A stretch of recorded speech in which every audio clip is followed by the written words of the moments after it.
How's everybody doing? It's Kente, aka Mr. Klean Kut Himself, coming to you live from the front porch at Klean Kut Warner Robins. Actually, I'm on the back porch today. My bad.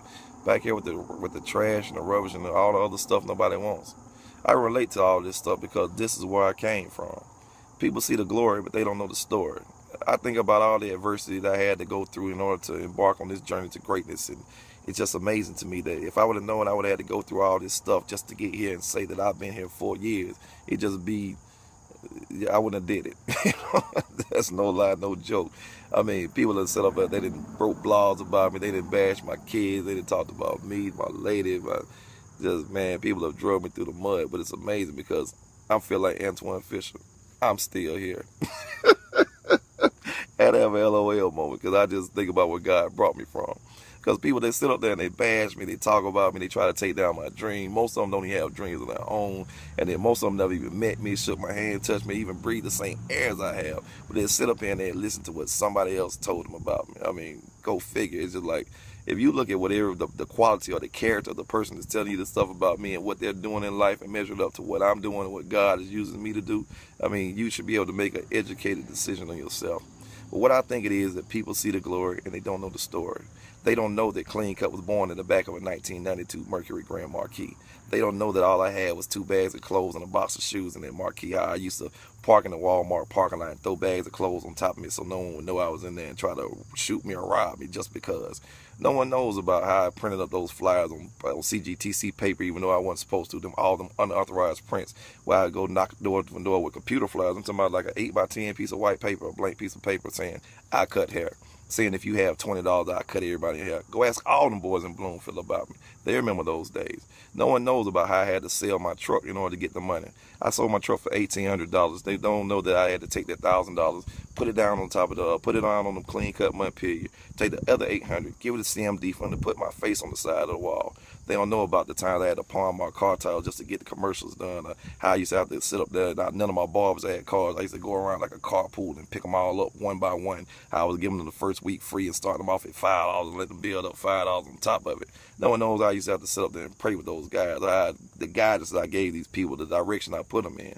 No one knows about what I went through to get each and every last one of those barbers. No one knows about the guidance I provided for them. No one knows about how my marriage was on the rocks or what I was going through to see my kids, and I still had to come up to the shop with a smile on my face and set a good example to be strong for those barbers. Still had to give them words of encouragement, knowing I needed a hug myself. No one was there those many nights where I stayed up thinking like, dang, what can I say today? How can I convince JC that it's more money in barbering than there is in fish? But then one was there with me when I was like, okay, yeah, your baby daddies ain't dealing with you, but doggone, still, you got some people that can help him. Just bring your kids on to the shop. No one was there for all those different occasions. No one's seen the adversity that I faced in order to get here where I am today. And I mean, it's just a blessing to me that people can say what they want to say. They can do what they want to do. But it's just like 4 years later, Antoine Fisher, I'm still here. Amen. Amen. God could have used the rocks to cry out. He could have made the birds do his work. He could have made the bricks stand up and dance just to give himself glory. But what did he do? He saw fit to use little old me. I use Mr. Klean Kut himself just as a form of a brand, not as a form of self-glorification or any kind of arrogance, because everyone knows. If you look on my page, I've never used the I word in my life. This is the first time I've ever said I, because it's appropriate. I just feel like it's appropriate now. Every time I've always said we. Team KKBS, and I've always promoted the barbers more than I've ever promoted myself because I believe in the dream. Growing up, when I was in prison, I didn't have anybody to write me. I didn't have anybody to send me any pictures or send me any money. So what I did, I created Klean Kut because I wanted my own form of family. I wanted my own family because I never really grew up with any cousins or uncles or anything like that. All I had was my brother, my 3 sisters, and my mama.